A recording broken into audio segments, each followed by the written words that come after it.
Okay, we're back for round 2. In round 1 you finished your basket blocks and now we're going to set them together. Round 2 is all about making your center medallion, okay? So we're going to start by setting the basket blocks together, and all you need for that is your block, your sashing, your block, and we're going to make that unit 2 times. Block, sashing, block, block, sashing, block.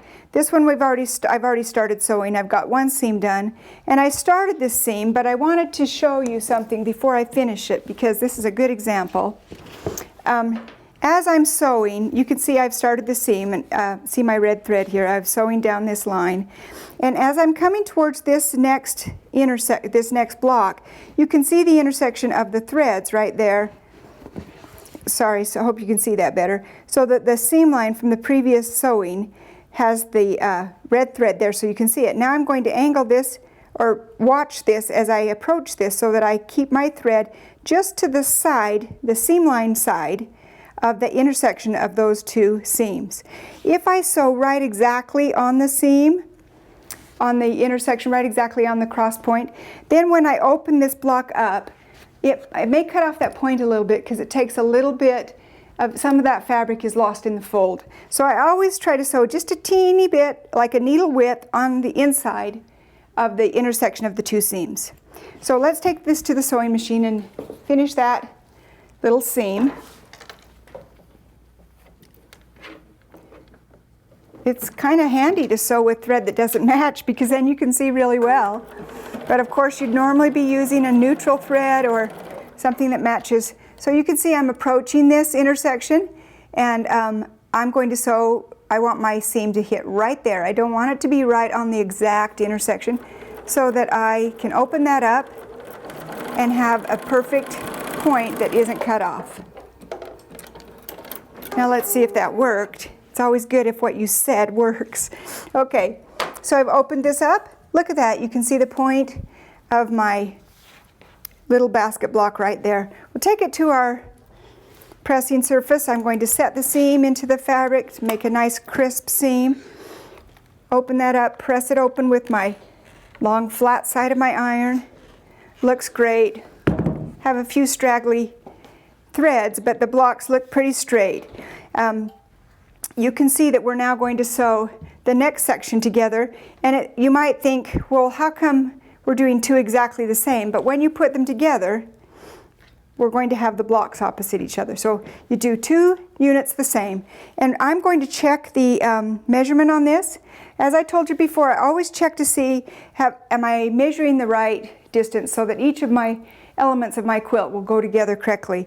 So this is supposed to be 16.5 inches. I've got 16.5 inches here. And down here, I'm a tiny bit short on this side.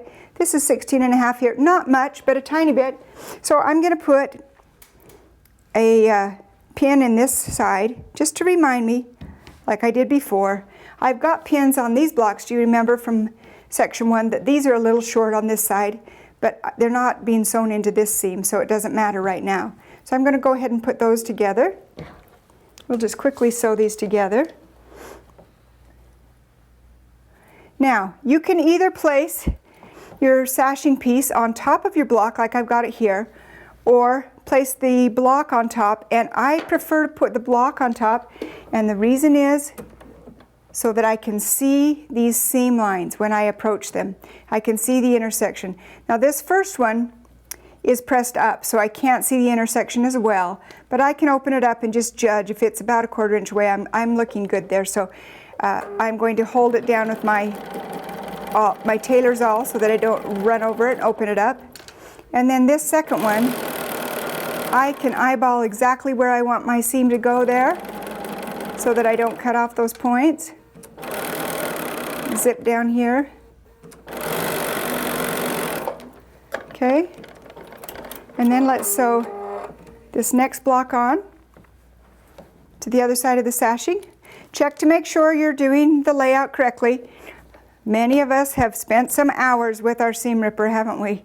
Undoing things that were just pretty easy and we just kind of put together wrong. It's only bad when you're chain piecing and put the whole row together wrong and have to undo the whole thing.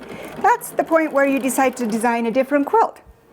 And that's a nice freedom that we designers have. We can just change the design as we go if we made a mistake.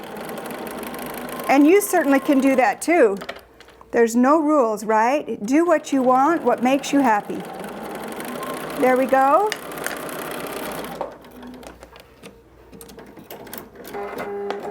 Okay. Let's quickly press this. Set the seam. And then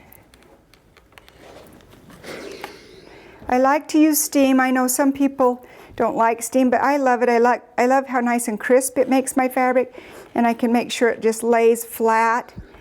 There's times when I don't use it, and I will mention that to you too. I'm going to check the length on this because that's the seams that I've, oh, this one's perfect. This one's 16.5 inches, so that's great. So these are going to go together here, but we have to make this center section. So these sashing blocks, the center section is going to be a sashing, a cornerstone, and a sashing. But the cornerstone has corner triangles on it to make it cuter, of course. We got to have cute, right? So let's make corner triangles. The pattern calls for you to put a corner triangle of a 1.5 inch square on this, what is this, a 2.5? Yep, 2.5 inch square of the white floral. And so I'm going to place, it doesn't matter which corner since we're dealing with a square, that when you're doing the corner triangle method, the piece that you put on top will always be a square. The piece on the base could be a square or a rectangle. Now I'm going to use my tape that's on my machine bed, and remember on corner triangles I sew right on the center line. I don't have to draw these lines, but if you prefer to draw the line you certainly can. I'm just going to use my tape as a guide. I sew on that one, and then I'm going to sew one on the opposite corner, okay, not the adjacent corner, because you'll see I'll run over the top. See how I would run over the top of that piece? So that has to be pressed open first. So I'm going to do one side and then the opposite side. And if you're doing these and your corner triangles happen to be bigger, make sure that you're not running over this piece that's underneath it. See, it's not in the way of the seam line at all. So needle down on the very corner, maybe just a little tiny bit to the seam allowance side so that we keep our pieces accurate, like I taught you already, and you are pros at that by now. Now, because these are small, I just use my scissors to snip off the seam allowance. And I know on something like this, whoops, I didn't cut both of them. All right. Sometimes we want to do all the sewing before we go to the ironing board, but on this we have to press this open before we add the next piece or it won't work, okay? So we're going to go here and I'm going to press this seam open.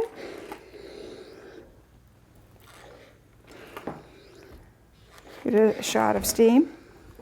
And then add the last two corner triangles. Now you can press these either towards the center medallion or toward the red corner triangles. It doesn't really matter which way the seam is going on this because it doesn't have to meet up with another block. When it has to meet up is when it's critical which direction to press. So let's turn this around.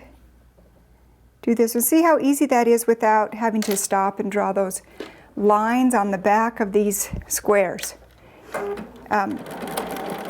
Especially on something really small like this. Sometimes if your corner triangle square is too big and when you've got it laid out here it falls off the edge of your machine bed, this method won't work and it's best to draw the line. If you have something really large, draw those lines. Pull out my scissors. Let's cut through both pieces at a time this time.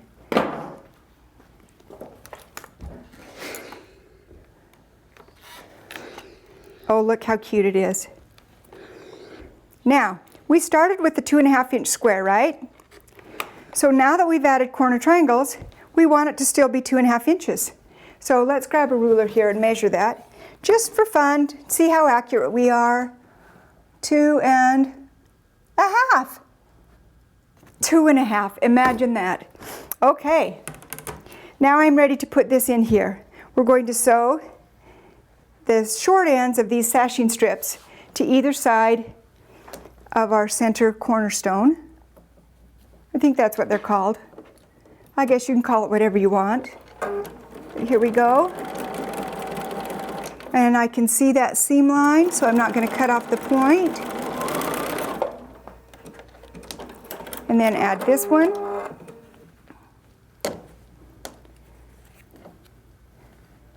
Now, as I mentioned before, if you're using a directional fabric, you may want to pay attention to that.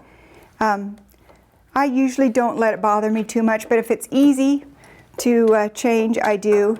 And if it's only like in one place, I'll make sure I've got it right. But if it's throughout the quilt and it changes position or direction several times, I think it just makes your quilt look really scrappy and fun. One time I had a friend who she came from the garment sewing side of things, and she had made a beautiful quilt using a plaid. And she had matched those plaids so perfectly at every seam that I looked at it and it looked like one big piece of the same fabric. And it was really intricate. She had pieced a lot of little pieces together, but instead of looking pieced, it looked like maybe one big piece had been cut out in different shapes or appliqued on. So it's okay for things not to match once in a while so people can appreciate your piecing. All right, so now I've pressed the seams on this out because the next block it's going to has the seams pressed in, so that when I place this on here, let's put it this way, you can see that these seams are going to nest right up against each other, and then you're going to be really accurate because they're going to sit tight against each other. Now I've got a pin in this side, but that was on it's going parallel to this side, so that tells me this side is short, so I don't have to worry about that. So let's do this seam first. And then let me show you when it meets down at the center cornerstone, I'm going to make sure that I pull those right against each other. Let me get this started. One other thing I wanted to mention, if you do not have a walking foot or any kind of a gadget on your machine that makes your pieces feed through your machine at an equal rate, then generally most sewing machines will feed the piece that's on the bottom through faster. So if I have two pieces I'm trying to sew together and one is a teeny bit larger but I want it to fit, I'll put it on the bottom because it'll feed through a little bit faster and it'll ease it through. I have my walking foot engaged here, so both of my pieces feed at the same rate, the top and the bottom. I'm coming up on this seam line here, so you can see I'm coming right to where those intersect. It's hard to see because those were sewn with white thread, sorry about that. And then this piece underneath, I'm going to pull tight so that I have those seam lines tied up against each other and they're nested together, which means I'll have a nice joining of those seams.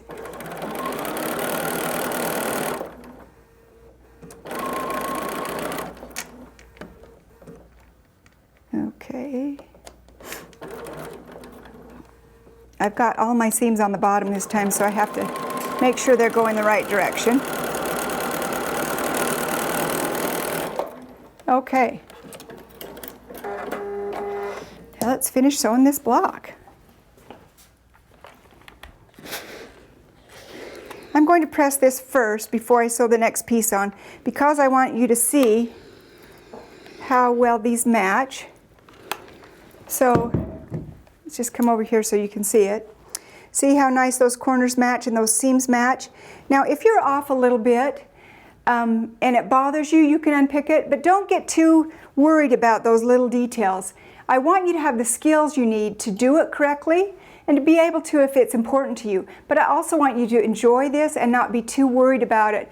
We used to say when I started quilting that if you couldn't see it from a galloping horse, it didn't matter. And of course you couldn't see almost anything from a galloping horse, so it was whatever. But as time goes by, you'll gain a little bit more skill, and want to be a little more accurate in your piecing. So this will give you the skills to do that. So I'm ready to sew this next piece on, and it goes right here. And I'll just put those together and sew those the same way.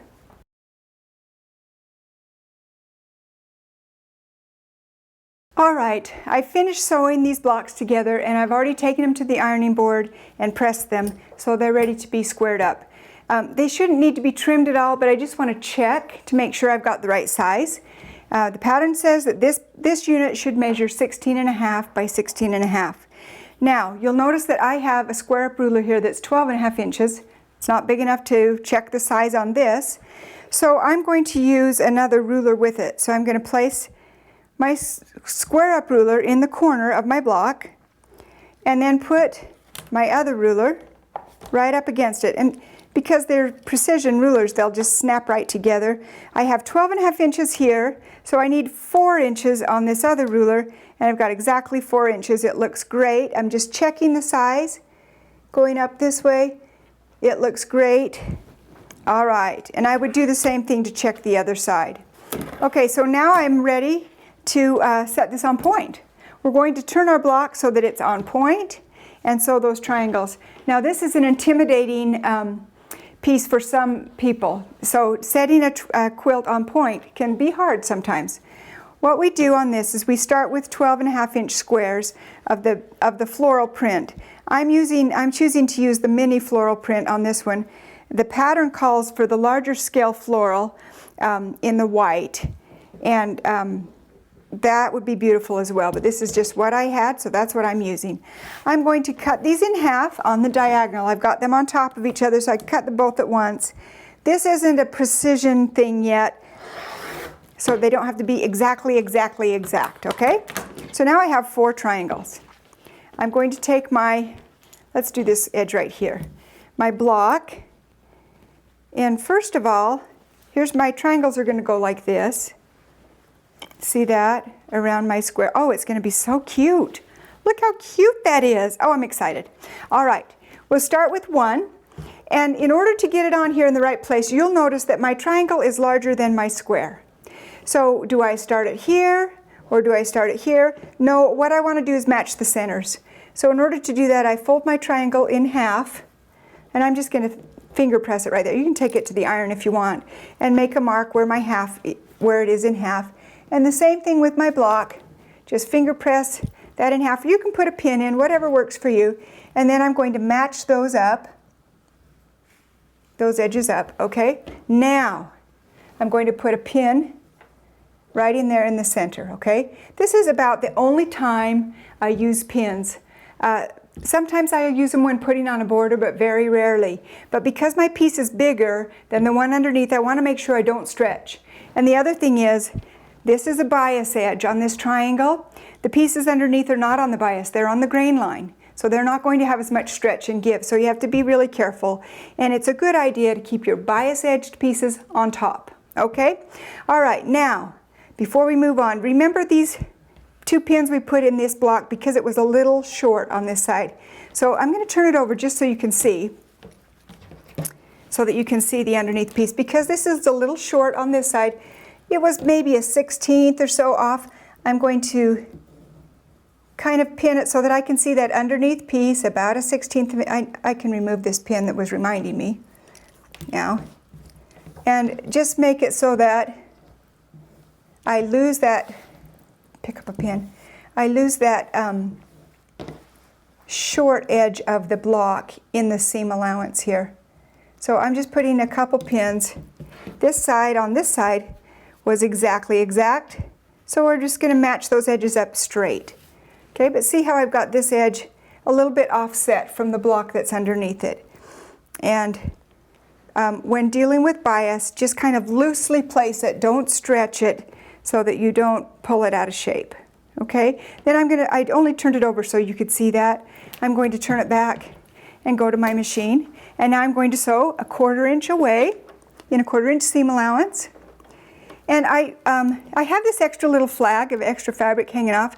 I don't have to, let me get my little pointer. I don't have to start clear back here because it's not attaching to anything. So I can come up here with my needle and start right there where the block is. And then I'll just start sewing. And you know, just as a matter of interest, as I come to each pin, I'll slide it out so that I don't sew over the pin. And I could have mentioned this before, but because I have a 1/4 inch foot on my sewing machine, I'm going to use that now as the guide. And I also have this, tape on my machine bed that I can use as a guide. But I want to make sure, if I'm accurate, that I am on the inside of underneath my presser foot. I don't want to see any fabric sticking out to the side of the presser foot. I want it underneath there. In fact, sometimes, and I don't know if you can see it, there's a little mark on your machine where 1/4 inch is, right here in the middle of your feed dogs on the throat plate. And that's sometimes where I will look and make sure I'm to this side of that so that I am not close to a 1/4 inch. I want to be a scant 1/4 inch, I guess is what I'm trying to say in a really long way. Sometimes I'm not great at explaining that, so I'm going to keep my edges away from that 1/4 inch mark so that I know I have a nice scant seam allowance. Okay, I've got a pin here coming out.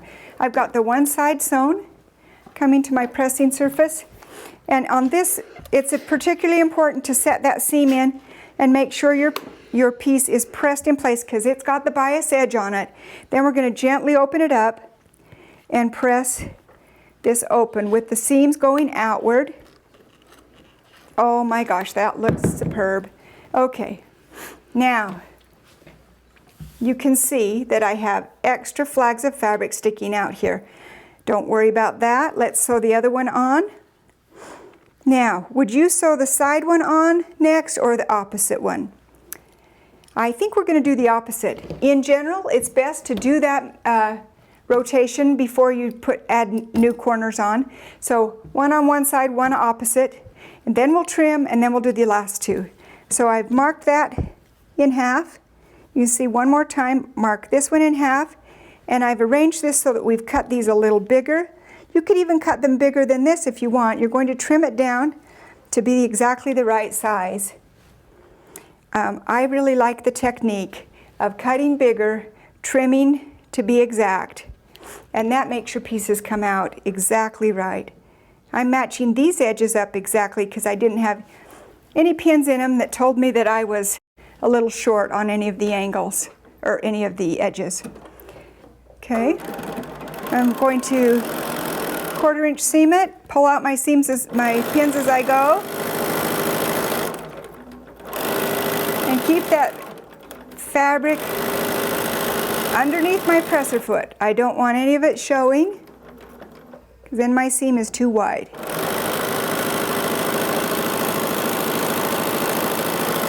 Okay. Now I've got the two opposite ones done, and I wanted to get at least two done to show you this next technique. Okay, press that open.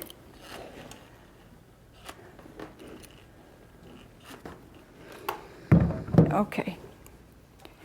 Now, when I come to my cutting board, you can see that I've got this extra fabric. I'm going to move this pin inside a little so it's not in my way. And I'm going to take my ruler and line it up with the side of this block and cut these little flags of fabric off.